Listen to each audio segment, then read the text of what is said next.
민수기 13장하고 14장을 이렇게 묶어서 같이 설교하려고 합니다. 본문 내용이 엄청나게 길지만은 이렇게 분리할 수가 없어서 이렇게 묶어서 설교를 하려고 합니다. 민수기 12장 16절에 보면 이제 이스라엘 백성들이 광야 행진을 하는 중에 어디까지 왔냐면 지금 이제 바란 광야 가데스 바나에까지 왔습니다. 그래서 우리가 성경의 지도책을 보면은 이 가데스 바나는 그 이스라엘 맨 남당 그리고 거의 뭐 경계선쯤에 있는 그런 지역입니다. 이곳에서 오랫동안 머무는데 아마 이곳에 오아시스가 있는 곳을 그렇게 봐요. 좀 물이 있고 이렇게 나무들도 있고 그러니까 거처하기 수경하기 괜찮은 곳, 바로 그런 곳입니다. 민수기 13장 1절로 3절에 보면 이제 하나님께서 모세에게 가나안 정탐을 하라고 그러죠. 자, 이때가 주전 1450년 됩니다. 자, 우리가 이제 구약 성경을 읽다 보면은 성경에는 우리가 익숙하니까 이게 언제쯤 될 거다 하는데 우리나라하고 연결시키면은 이게 굉장히 그 옛날 원시 이야기에 보면은요. 그리고 우리나라 역사나 이런 동아시아, 중국 역사와 그 시간대를 연결시키는데 좀 어려움이 있는 것 같아요 보면은. 그래서 이 가나안 정탐한 주전 한 1450년이 어느 정도냐면 우리 동아시아로 하면은 중국의 상왕조 시대하고 거의 비슷합니다. 중국의 상왕자면 뭐 언제든 또 모르죠 보면은. 그래서 은나라 시대라고 이야기하는데 중국의 주전 한 2700년에서 한 1600년 요때를 이제 상왕조 시대, 은나라 시대 이야기하는데, 그러니까 한번 생각을 해보세요. 그러면 우리나라는 어느 정도 시대냐면은 이 청동기 시대, 청동기. 그러니까 고조선 중기 시대입니다.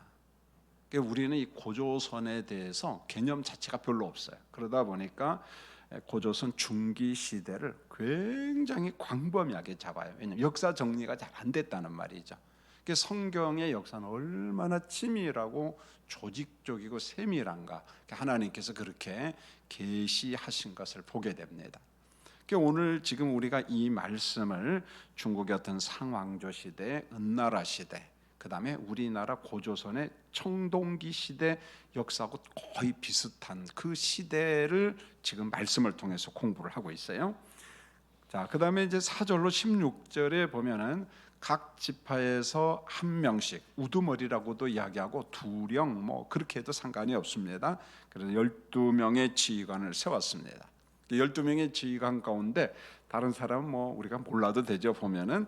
그런데 갈렙, 유다 지파의 수령이고 그 다음에 여호수아, 에브라임 지파의 수령입니다. 이 두 사람이 정탐꾼으로 선발되어서 가나안 땅을 정탐을 하죠. 자, 우리가 민수기 13장만 보면은 가나안 정탐하는 것은 이게 처음부터 하나님이 모세를 통해서 명령한 것으로 나와요. 사실 또 그렇고 기본적으로 가나안 땅 주신 분이 하나님이시고 이제 들어가라 하나님이 말씀하셨고 이제 중간에 모세를 통해서 정탐하라. 자, 하나님께서 그런 언지를 주셨죠. 그런데 신명기 1장 19절로 23절을 보면 똑같은 말씀인데, 물론 이제 신명기는 어디에서 기록했냐면은 모압 평지에서 가나안 땅을 바라보면서 모세가 한 번 더 제2세대, 1세대는 다 죽고 없습니다. 2세대 백성들에게 자, 너희들 가나안 땅에 들어가서 이렇게 살아야 된다, 한 번 더 재차 설교한 것이거든요. 그런데 신명기 1장 19절로 23절에 보면은 물론 기본적으로 하나님이 명령한 거예요. 기본적으로 하나님이 명령한 거지만은 그러나 신명기 1장 19절로 23절을 보면은 어찌 됐든지 간에 백성들이 모세에게 먼저 요청을 합니다. 자, 뭐라고 요청을 하냐면은 이런 말이 나와요. 먼저 사람을 보내 그 땅을 정탐하고 이제 가나안 땅에 우리 사람들을 먼저 보냅시다. 어느 길로 올라가는 것이 좋을지 알아봅시다. 이와 같은 구상을 모세가 허락을 합니다. 자, 한 번 더 정리합니다. 가나안 정탐에 대한 하나님의 기본적인 계획이 있어요. 그리고 모세도 그런 구상이 있었어요. 그런데 신명기 1장을 보면은 뭐라고 이야기하냐면 백성들이 먼저 모세에게 건의를 했다는 거예요. 자, 우리 가나안 땅에 먼저 정탐꾼을 보내가지고 그 모든 것을 조사하고 우리가 들어가면 어떻겠습니까? 그리고 모세가 허락하는 형식으로. 우리가 성경 전체를 보면은 야, 이때만 해도 이 백성들이 괜찮았어요. 보면은요, 뭔가 좋은 의견을 제안을 하고 또 모세는 허락하고 굉장히 믿음이 좋아 보여요. 그러나 시간이 흐를수록 그 아름다운 믿음 어디로 가버리고 맙니다. 보면 17절로 20절을 보면 이제 정탐의 목적이 나오는데 땅의 상태, 그 다음에 거민의 강함의 유무, 이 가나안 7족속이 얼마나 강한가 그 한번 좀 알아봐라. 그 다음에 살고 있는 사람이 많은지 적은지, 사람들이 얼마나 많이 살고 있는지, 그 다음에 토질, 땅의 좋고 나쁨, 그 다음에 성읍인지 진영인지. 이 말은 성읍은 성벽이 있는 도성이죠. 좀 견고하고 좀 크겠죠 보면은. 그 다음에 진영이라는 말은 말 그대로 촌락입니다. 그죠? 우리의 그 자연 불악 같은 그런 것이죠. 그 다음에 나무가 얼마나 많은가, 얼마나 적은가. 자, 그런 것을 자세히 조사하라. 특별히 정탐과 함께 그 지역에 있는 나무의 실과를 가져와라. 모세가 정탐꾼들에게 지시를 합니다. 여러분, 이때가 포도수 학기거든요. 그래서 모세는 가나안 땅에 대한 종합적인 정보를 얻고 싶었어요. 여러분, 우리가 이것을 가볍게 보면 안 돼요. 이게 모세니까 가능하다는 거예요. 왜 그러냐면은 모세가 어디에서 자랐습니까? 어디에서 자랐어요? 왕궁에서 자랐어요. 여러분, 왕궁에서 왕자로 자라면 기본적인 교육을 받아야 안 받아요? 최고 교육을 받습니다. 전술, 전략 모든 것을 다 배워요. 우리로 말하면 학문을 다 배운 겁니다. 그러니까 기본적으로 어느 나라를 정탐한다면은 정탐의 기본 요건이 있다는 거예요. 그냥 갔다 와봐, 그게 아니라는 거예요. 그러니까 그 기본 어떤 그 지식 바탕에 의해 가지고 자세히 조사해와라, 정확하게 조사해와라. 이게 모세의 탁월성이에요, 사실은요. 우리가 이렇게 조사한 것에 대해서 이게 어디 모세에게서 이런 전략이 나오지? 여러분, 기본적으로 모세는 모든 공부를 다 마쳤다는 거예요. 이게 어떤 면에서 비즈니스맨이고 경영자고 국가를 이끌어갈 만한 탁월한 모든 것을 다 준비한 사람이 모세라는 것을 우리가 봐야 됩니다. 자, 그랬더니 21절로 24절에 보면 이제 정탐할 지역을 뭐 세세히는 안 나와요. 보면은 가데스 바나를 출발해서 지금 이제 머물고 있는 그 오아시스 수경지를 출발해서 신광야, 그래서 가나안의 그채 남단이죠 보면은. 그 다음에 네게부 지역, 가나안 남단의 거친 광야. 이 네게부 지역은 광야예요. 엄청나게 거칩니다. 우리 이제 성지순례를 못 가더라도 이렇게 지도책을 보면은 요즘에 그 네이버 같은데 보면은 인공으로 그 볼 수가 있거든요. 보면은 이 완전 광야입니다. 엄청나게 험난해요 보면은요. 도무지 살 수 없는 그런 지역이죠 보면은. 그래서 네게부 지역도 한번 돌아보고, 그 다음에 헤브론 지역 완전 고성이죠. 그래서 역사가 아주 오래된 곳이고, 그리고 에스겔 골짜기도 한번 돌아봐라. 여러분, 에스겔이라는 말은 송이라는 뜻인데 포도주 생산지입니다. 포도가 많이 나오죠. 요즘에 우리나라도 포도가요 전국적으로 나와요. 뭐 충청도 영동 같은데, 뭐 김천, 그 다음에 뭐 전라북도 이런 데도요 전국적으로 포도가 얼마나 많이 나오는지 몰라요. 그래서 정탐꾼들이, 저는 이 말씀을 접할 때마다 얼마나 포도송이가 크면은 달린 가지를 두 사람이 메고 와요. 메고 포도를 메고 와요. 물론 포도만 가져온 것이 아니라 성경에 보니까 석류와 무화과 열매를 가지고 왔다 이렇게 말했어요. 제가 한번 인터넷 검색을 한번 한 적이 있는데 이 말씀을 하다가 얼마나 포도송이가 클까 하니까 이스라엘 산들은 이 포도가 굉장히 크더라고요. 보면은 우리나라 거보다 굉장히 커요. 보면 우리나라에도 포도 나무가 어마어마한 것은 인터넷에서 나와요. 검색해 보면은 전라북도 고창에 있는데 우리 그 축구장이 크잖아요. 근데 축구장에 4분의 1 정도 되는 나무 하나가, 이렇게 안 놀라시네. 그러니까 이 나무 하나가 그 정도 되면 한 300평은 넘겠죠. 나무 하나가 300평 정도를 다 덮고 있는 거예요, 그냥요. 그러면 포도송이가 얼마나요? 보통 3,500에서 4,000송이가 열린다는 거예요, 보면은요. 여러분 검색해 보면 나와요, 이게. 우리나라도 이 포도 농사 기술이 굉장히 발달한 것 같아요. 지금은요 보면 이게 어마어마한 거죠. 품종에 따라서 이럴 수도 있겠다 그런 생각이 들어요. 어떤 그 좋은 그 품종을 개량한 그런 것들은. 그래서 이 포도송이가 달린 가지를 두 사람이 메고 오고 석류와 무화과 열매를 가져오고, 이게 모세의 아주 치밀한 전략이에요. 정탐할 때 대충 하면 안 되고 그것이 어떤 곳인가 정확한 정보를 가져와라. 자, 이제 24절로 33절을 보면은 40일간 정탐을 마치고 돌아와서 이제 보고회를 합니다. 자, 처음 보고는 감탄사예요. 좋다, 막 젖과 꿀이 흐르는 땅이다 그러면서 감탄을 하죠. 그리고는 과일을 백성들에게 주죠. 이제 모세에게 주고 모든 사람들이 볼 수 있도록. 문제는 그 다음 보고가 악평이라고 나와요. 성경에 악평했다 이렇게 말합니다. 그것은 참 좋지만 우리가 정복할 수 없다. 그들은 강하다, 성은 견고하다, 아낙 자손이 살고 있다, 거인족 네피림 건장한 사람들이 살고 있다.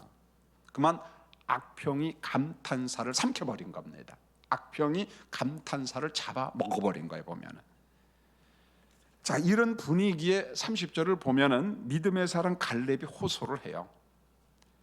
자, 우리가 곧 올라가자, 취하자, 능히 이긴다. 그러나 다른 동료들이 악평을 합니다. 여러분 10대 2예요. 10사람이 소리 고래고래 질리면은요, 두 사람이 못 이겨요, 보면은요. 그냥 악평이 갈렙과 여호수아의 긍정을 삼켜버리는 거예요, 보면은요. 그들은 우리보다 강하다, 우리가 칠 수 없다. 32절을 보면 거주민을 삼키는 땅이다 이런 말이 나오는데, 이게 네게부 지역에 대한 보고예요. 거기는 비옥한 토질이 안 돼. 사실이에요. 네게부 지역은 험한 광야를 부각시킨 거예요. 그런데 네게부 지역에서 조금만 올라가면은 브엘세바 같은 데는 옥토입니다. 보면은요, 대단해요. 그러니까 부정적인 땅을 너무 극대화시킨 거고 좋은 땅을 과소평가하고 이렇게 보고를 한 거죠, 보면은요. 어떤 면에서 거짓 보고죠, 보면. 일부는 맞지만은 전체가 그런 것은 아니거든요, 보면. 자, 그들은 신장이 장대합니다. 네피림의 후손입니다. 아낙 조선입니다. 거인들입니다. 그 다음에 한 말이 기가 막혀요. 우리는 뭐다? 메뚜기다는 거야. 여러분, 이 보고가 정직한 보고 같아요? 거짓 보고 같아요? 과장된 보고예요. 과장된 보고라는 거예요. 과장된 말이 그만 이스라엘 백성들에 끼친 손실은 어마어마합니다. 어떤 면에서 이스라엘 백성들을 통째로 다 삼켜버린 겁니다, 보면은요. 이 거짓 보고, 허위 보고, 과장된 보고가 이런 일이 생기는 거예요. 무서운 거예요, 보면은요. 자, 설교를 준비하면서 제가 한번 예화를 했는데, 미국의 워싱턴 대학교 두 교수님이 이런 연구를 했습니다.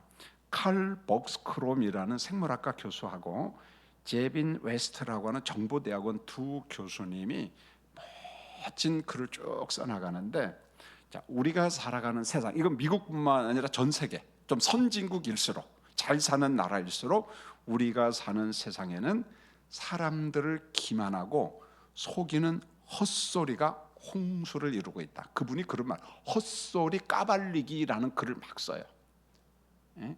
헛소리 정체를 밝혀내야 된다는 거예요, 보면은. 헛소리가 홍수를 이루고 있다. 이런 거짓된 헛소리를 어떻게 찾아낼 것인가, 의식 있는 교수님들이죠. 글을 씁니다. 책이 참 재미있으면서 어려워요. 왜냐하면 모든 통계 자료를 내놨기 때문에, 제 자신도 통계학을 공부하지 않았기 때문에 이걸 어떻게 보고 해석할 것인가, 그게 어려움이 있지만은 그러나 참 많은 도전이 되었는데, 특별히 사람이 숫자와 통계로 많이 속인다는 거예요. 정치판에서 이걸 잘하는 거고, 그 다음에 경제계에서 이런 것을 잘한다는 거예요. 왜? 사람들이 잘 모르니까 몇 프로 뭐 이런 것만 보면 실적이 좋은가 보나, 그런 논리에 빠진다는 거예요. 속는다는 거죠. 그러면서 이 책에서 이 거짓말, 과장된 것의 보고가 얼마나 피해가 심한가 하나를 보고해놨는데, 1998년도 영국의 의사인 앤드루 웨이크필드라는 사람하고 이 의사하고 연구진들이 이런 논문을 썼어요. 홍역 백신에 관한 논문을, 영국의 의학 저널이 유명한 저널이 있는데 랜시시라고 하는 의학 저널이 있습니다. 여기도 발표를 했어요. 그 많은 내용이 있는데 핵심은 이거였어요. 홍역, 볼거리, 풍진 백신이 자폐증을 유발할 수도 있습니다. 이런 내용이 들어가 있어요. 자, 홍역, 볼거리, 풍진 백신이 자폐증을 유발할 수 있습니다. 그러니까 언론이 가만히 있겠어요? 대서특필이죠, 보면은. 자, 이때로부터 백신 거부 운동이 영국을 중심으로 해서 세계적으로 일어나기 시작한 거예요. 자, 영국의 의학계는 발칵 뒤집혀진 거예요. 그러면 이것을 진위 여부를 다시 조사하자, 이런 결론을 내린 겁니다. 이것을 조사하는데 그 책에는 이렇게 써놨어요. 수백만 달러의 돈과 엄청난 시간, 이걸 검토하는데, 재조사하고 재연구하는데 어마어마한 돈이 들고 엄청난 시간, 연구진들이, 전문가들이, 과학자들이, 의사들이 들어갔다는 게 낭비라는 거죠. 놀랍게도 얼마 후에 재조사 후에 발표를 합니다. 웨이크필드와 연구진의 논문은 사실이 아닙니다. 그래서 영국 의학계는 그 논문을 취소했고, 웨이크필드는 의사 면허가 취소가 돼서 엄격하죠. 보면은요, 엄격합니다. 자, 이 책이 똑똑하게 생존하기라는데, 헛소리하는 이 세상에서 어떻게 우리가 생존할 것인가, 그들에게 속지 않고 쉽지가 않다는 거예요. 이 책은 거짓 정보를 어떻게 막을까 고민하면서 이런 말을 하나 던집니다. 이게 참 우리에게 아픔이에요. 보면은 거짓말은 날아가는데 진실은 절뚝절뚝 거리면서 뒤따라간다는 거예요. 여러분 이해가 됩니까? 거짓말은 날아가는데 진실은 쩔뚝거리면서 뒤따라간다는 거예요. 그러면서 결론이 뭐냐? 이미 확산된 거짓말은 담을 방법이 없다는 거예요. 담을 방법이 없다는 거예요. 여러분, 마음이 약한 연예인들은요, 헛소리에 댓글에 상처를 받아서 견디다 못해서 어떤 사람은 자살해요. 여러분, 우리가 평범하니까 아무 일 없잖아요. 우리가 조금 유명해져 보세요. 험담, 악담이 엄청나게 옵니다. 그걸 견디다 못해서 죽는다는 거예요. 보면은요, 뭐에? 헛소리에, 거짓말에, 과장된 말에.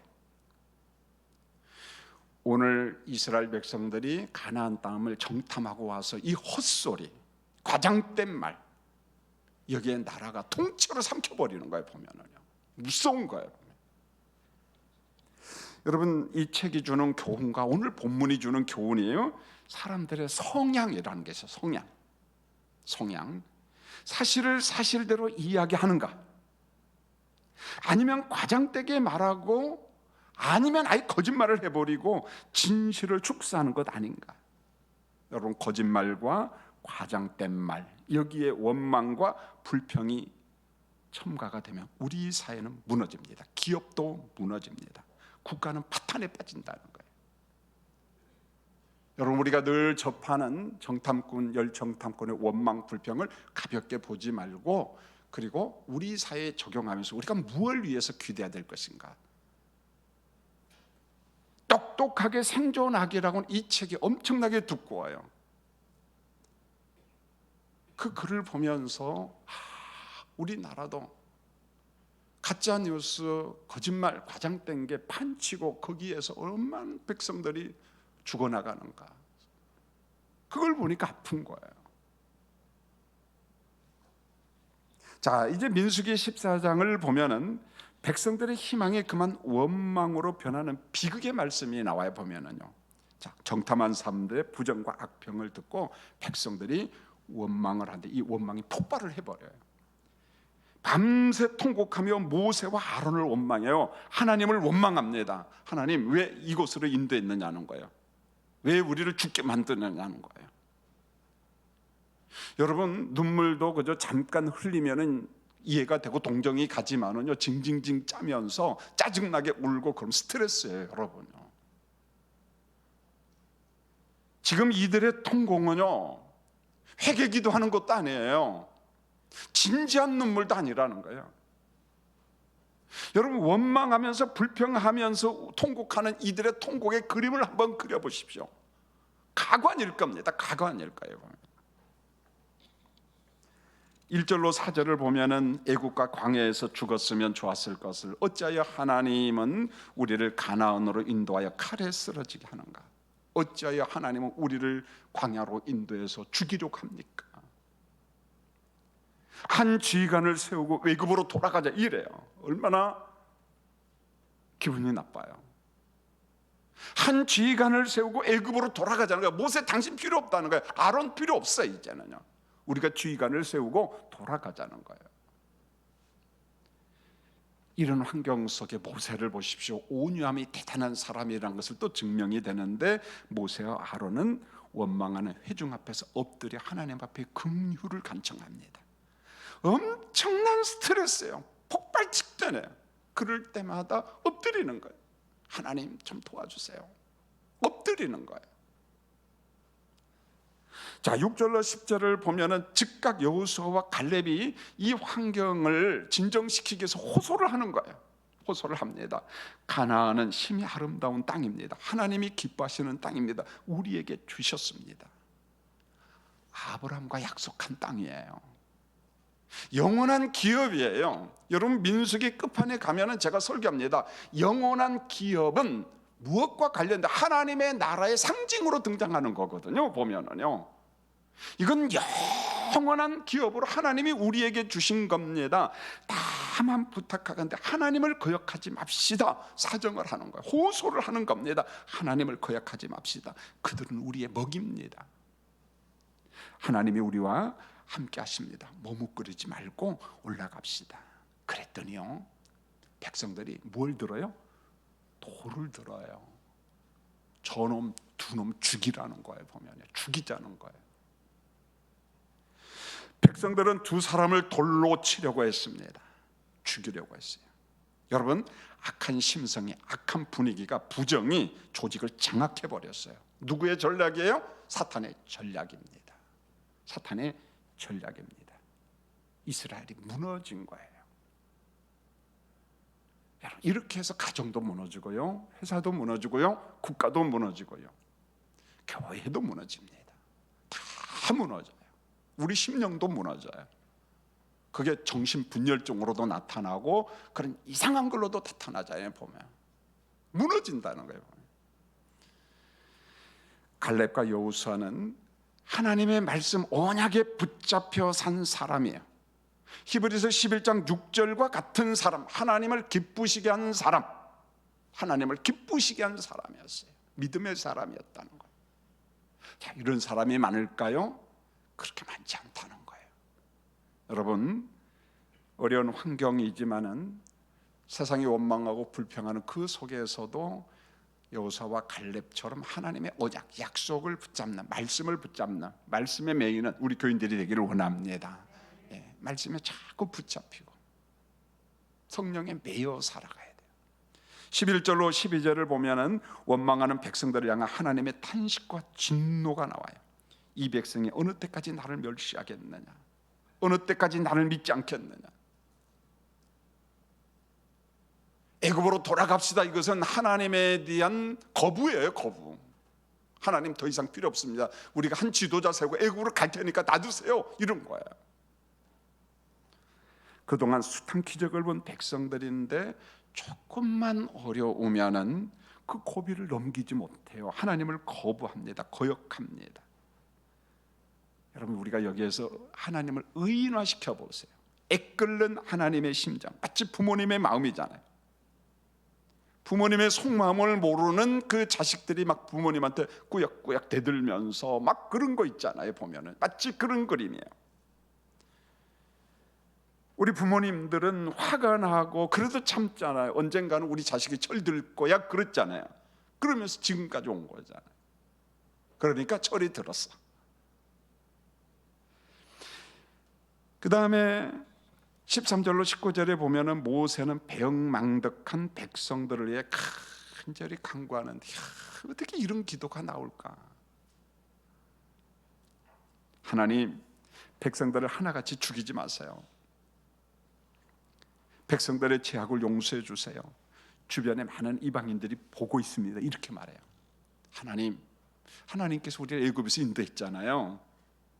근데 여기서 다 진멸한다면 이방 사람들이 전부 다 보고 있는데 뭐라고 말할까요?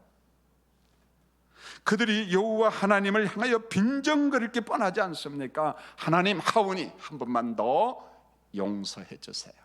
이러기를 몇 번인가요? 숱한 시간 속에서 몇 번이고 그런 부탁을 하죠. 하나님, 용서해 주세요. 용서해 주세요. 주변 사람들이 빈정거립니다.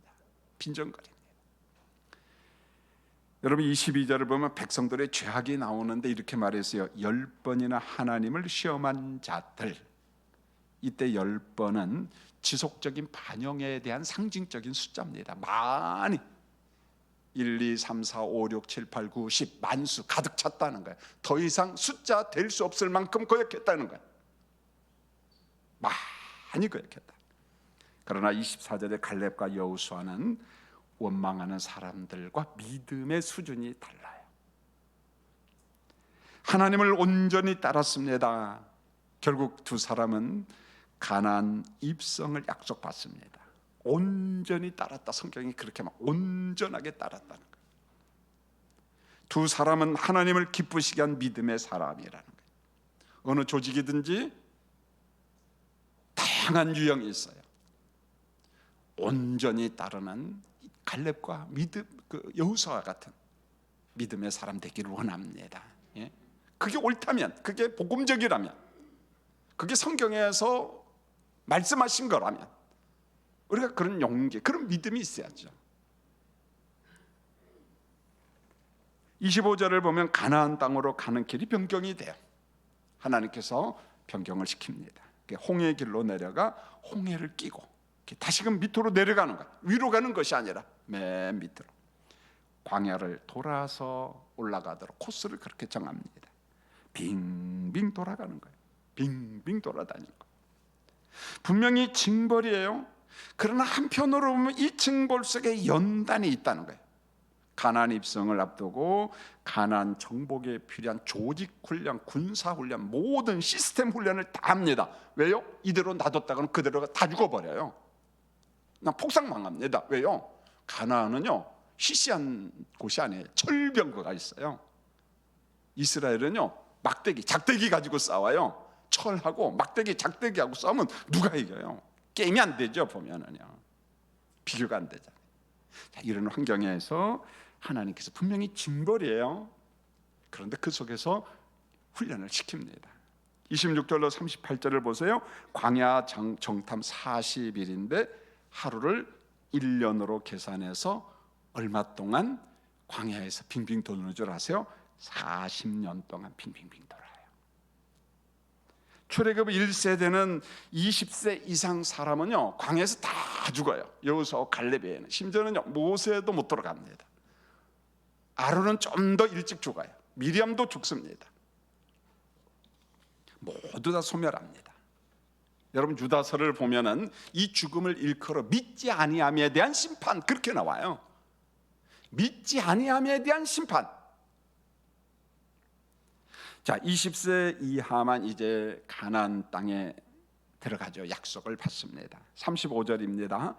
여러분, 35절 같이 한번 읽어볼까요? 14장 35절. 자, 우리 스크린 보고 같이 한번 읽겠습니다. 시작. 나 여호와가 말하였거니와 모여 나를 거역하는 이 악한 온 회중에게 내가 반드시 이같이 행하리니 그들이 이 광야에서 소멸되어 거기서 죽으리라. 여기 보십시오. 나 여호와가 말하거니와 모여 나를 무엇한 자들? 거역한 자들. 이 악한 온 회중에서 내가 반드시 이같이 하리라. 모여서 하나님을 거역한 자들. 이게 인간의 질성이에요. 혼자만 가만히 있지 않아요. 죄는 뭉쳐요. 누구끼리요? 악인끼리 뭉칩니다. 그리고 하나님을 거역한다는 거예요. 진리를 거역해요. 정의와 공의를 거역한다는 거예요. 보면은 악인들의 목소리가 크다는 겁니다. 우리는 살아가는 세상에서 이런 유형을 얼마든지 보고 있어요. 저는 늘 이야기합니다. 성도님들, 여러분 동네에서 살아가는데 돈 때문에 큰 소리치야.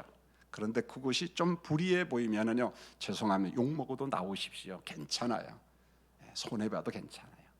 돈 준다고 하면은요, 죄금 먹은 상관없이 달려가는 사람이 있는데 그러지 마세요. 그러지 마세요. 우리가 몇천 년 사는 게 아니에요. 얼마 살지 못합니다. 어느 목사님이 그러시대요. 연세가 많습니다. 후배들한테 그래요. 80이 넘으니까 이상하리만큼 돈 쓰는 게 별로 없어 그러더라고요. 무슨 말이냐면 쓸 데가 별로 없더라는 거야. 경조비 뭐 이런 거 외에는. 자식들 다 거쳐 보니까 그런 이야기를 하다. 그분이 죄송합니다만 돈 욕심이 엄청 많은 사람이었어. 그래서 노예 목사님들한테 별로 인정을 못 받아요. 왜요? 매사 그분은 그걸 원하니까. 그런데 그분이 그런 간증을 하니까 우리는 그렇게 합니다. 그런갑다. 네, 그런갑다. 그분이 한 1934년생이니까 지금 90살이네 벌써. 그런데 지금도 청년 같아요. 대단해요. 39절로 45절입니다. 이번에는 하나님이 허락하지 않았는데 산지로 올라가 버렸어요. 이게 참 그 우화에 나오는 청개구리와 같아요. 보면 불순종한 백성들 아말렉과 가나안 사람들의 공격을 받고 처참하게 패하잖아요. 여호수아와 갈렙이 올라가면 안 됩니다. 그건 하나님이 허락한 게 아니에요. 가면 다 죽어요. 올라가면 안 됩니다. 근데 올라가는 거예요. 피하고 말잖아요. 여러분 민수기 13장과 14장이 주는 교훈입니다. 여러분 아담의 타락 이후에 이 죄가 우리의 심성을 자꾸 틀어버려요. 삐뚤어진다는 거예요. 뼈가 삐뚤어져요. 보면. 그래서 죄와 부정이 우리 마음을 지배합니다. 여러분 예레미야 17장 9절에 이렇게 말해서 만물보다 거짓되고 심히 부패한 게 뭐라고요? 우리의 마음이래요. 심히 부패한 마음. 마가복음 7장 21절로 23절에 예수님이 그렇게 말합니다. 사람의 마음에서 더러운 것이 나온다. 먹는 게 더러운 게 아니라는 거예요. 마음에서 더러운 게 자꾸만 나온다. 마음에서. 그래서 우리가 성화하기 위해서 계속 말씀을 읽어야 되고 성령 안에서 기도하지 않으면 우리를 정화시킬 방법이 없는 거예요. 보면은요, 자꾸만 옛사람이 나오는 거예요. 여러분 고린도전서 3장 1절로 이하에 쭉 보면은 이런 말씀이 나왔어요. 여러분 고린도전서 2장 14절에는 육에 속한 사람 이런 표현이 나오고 고린도전서 3장 1절 이하 보면 육신에 속한 사람 이렇게 이게 달라요. 육에 속한 자는 불신자예요. 그리스도 밖에 있는 사람이야. 육신에 속한 자는 예수 믿는 사람이야. 그래서 육신에 속했는데 이렇게 말합니다. 구원은 받았지만은 그리스도 안에 있는 어린 아이 이렇게 말해요. 젖을 먹는 자, 단단한 밥을 못 먹어요. 무슨 말입니까? 구원은 받았는데 성령의 이끄심을 받지 않는 사람들이라는 거예요. 이들이 고린도 교회 문제를 자꾸 일으킵니다. 파당을 만들어요. 바울이 엄청 힘들었어요. 바로 그들 때문에. 누구요? 육신에 속한 자들 때문에. 어린아이들 문제는 엄청나게 일으킵니다. 자, 이런 면에 있어서 우리 사랑하는 성도님도 성령의 이끄심을 받는 우리 성도들이 되기를 원합니다. 그러기 위해서 말씀으로 돌아가세요. 그리고 그 말씀과 함께 무엇하세요? 기도하세요. 그러면은요 감정이 막 폭발할 때도 참을 수 있어요. 성령께서 절제케 합니다.